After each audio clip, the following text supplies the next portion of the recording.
freedom is back in style.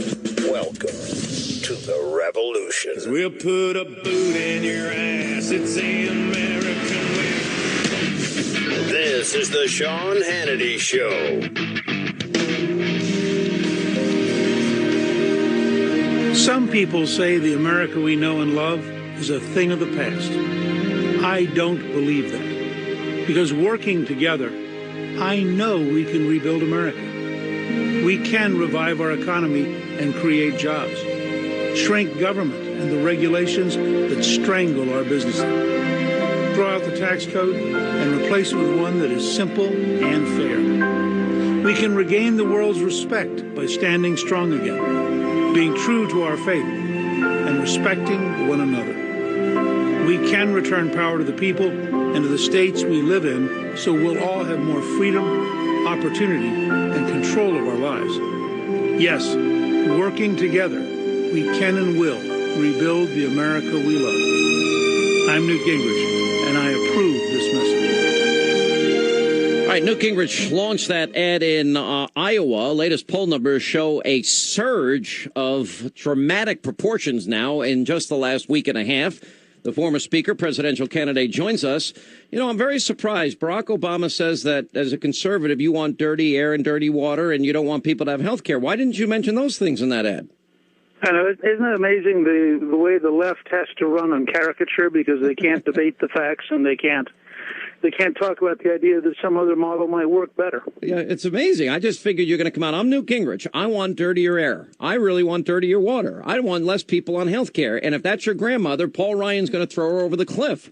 I know. I mean, these guys are committed to running the most negative and I think ultimately the most dishonest campaign in modern history.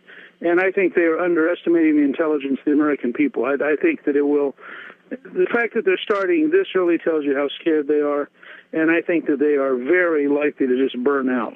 So I had a long scheduled interview for the launch of Trump's new book. And lo and behold, I interview him at 9:30. And then there you are right after the interview coming in. So I was the only person in the media. Then what were there, 100 media people waiting for you when you walked in Trump Tower today?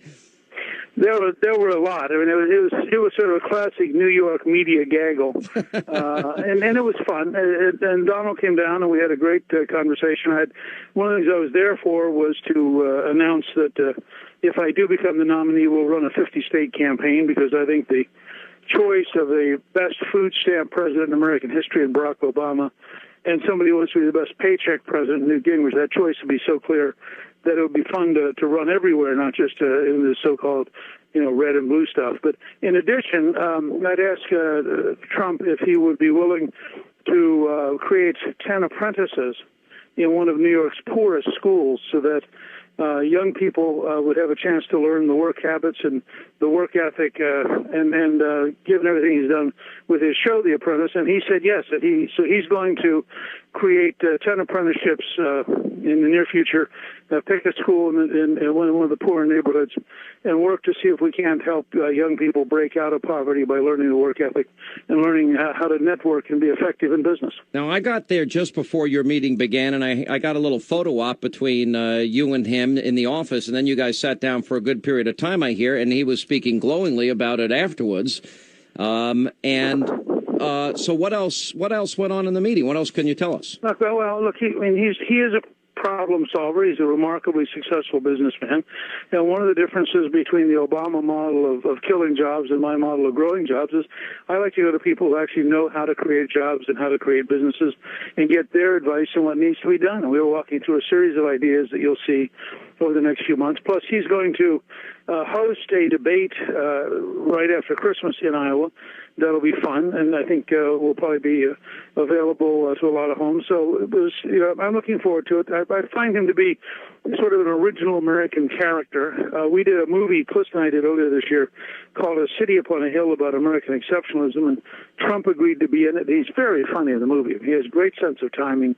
He's clearly learned the business of television, and he delivered some lines in the movie that are just plain funny. Yeah. What do you make of the recent polls? I mean, you see massive increases. There was a poll last week. One poll comes out in Florida. You have 41%. The next one, you were over 50%. Polls have you winning in South Carolina. You're now coming close to a statistical tie with Mitt Romney in New Hampshire. You're winning in Iowa. The Des Moines Register poll came out this weekend, which a lot of people talked about. What has changed in the last few weeks? Well, first of all, we still have a lot of work to do, and we have a long way to go, and people who are interested in helping should go to newt.org, my first name.org, and, this thing is a long way from over. But I think part of what's helped me is that I have been very positive about Republicans. I've reserved all of my critical comments for Barack Obama, and I've focused very hard on solutions and big ideas, and if you go to newt.org, you'll see how many different positive things we have. And I think the country is having a conversation with itself because people are worried. They're worried about the direction of government. They're worried about the economy itself. They're worried about the values that have been imposed on us by radical judges and radical professors. And so I think that there's sort of a coalescing. Now, we'll have to wait and see how the next few weeks go, because I assume the news media is going to fire at me. All of my friends are going to fire at me. It's the nature of becoming the front runner. But I do think that for the moment, we have begun to consolidate as a clear, not just a conservative. I think that's what's been a big, very pleasant surprise to me. But I've had Democrats come up to me and say they're going to vote for me in 2012 because they like the positive approach and the positive ideas, and they're convinced that Obama just can't do the job. Well, we did 2 events for the troops this weekend. We do these concerts around the country, and you've actually been to some over the years. And we did one in D.C., and we did one in Pittsburgh, and I did an informal Hannity audience poll, and you won those overwhelmingly and enthusiastically. When I was with you in South Carolina, and I know you have to run, so I'm not going to keep you longer than this question, you said you would be able to roll back 40% or about 40% of the damage that Obama has done the first day you become president. Explain that. Well, I can roll back about 40% of the government he's tried to impose. It'll take a little longer to get all the damage fixed. But specifically, we're going to have between 100 and 200 executive orders and presidential findings to sign the afternoon of the very first day of after the inaugural. And the first one will abolish all the White House czars as of that moment. So if you take that and multiply by 100 or 200, you'll see that we're going to go through very methodically. If it can be done by the president within current law, we're going to do it the first day. These will all be published by October 1 next year, so everybody will know going into the general election, this is what Newt Gingrich would do as compared to what Barack Obama has been doing. And I think it'll give the country the clearest choice in modern times. All right, well, we're going to have you back for a little bit more of an extended interview, hopefully later this week, but appreciate your time. It was fun running into both you and Donald. Maybe the country needs another Grace Commission. And I think he'd be great as a leader, helping us rethink large parts of government effectiveness. Yeah. All right, Mr. Speaker, thanks so much for being with us. We appreciate it. 800-941-SEAN.